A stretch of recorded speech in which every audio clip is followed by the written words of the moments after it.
Hello అండి. మనం ఇలాంటి టేప్స్ వాడుతూ ఉంటాం కదా!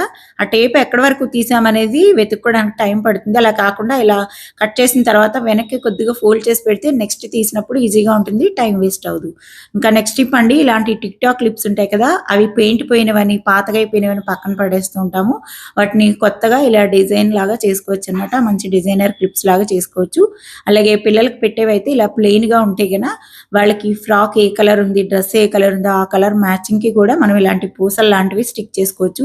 ఫ్యాబ్రిక్ గ్లూతో గానీ, లేదంటే మనకి ఫెవికాల్ ఉంటుంది కదా! దాంతో అయినా ఇలా పెట్టేసి 1 అవర్ అలా ఉంచేస్తే చక్కగా మనకి చెమ్కీలు గానీ, ఏవైనా స్టిక్ చేసినా చాలా బావుంటాయి.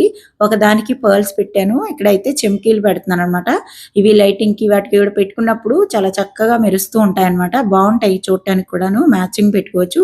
ఇలా డ్రై అయిన తర్వాత చూపిస్తున్నాను. ఒక 1 అవర్ అలా ఉంచేసిస్తే డ్రై అవుతుంది. తర్వాత బావుంటాయన్నమాట. టిప్స్ నచ్చితే లైక్ చేయండి. సబ్స్క్రైబ్ చేయడం మర్చిపోవద్దు.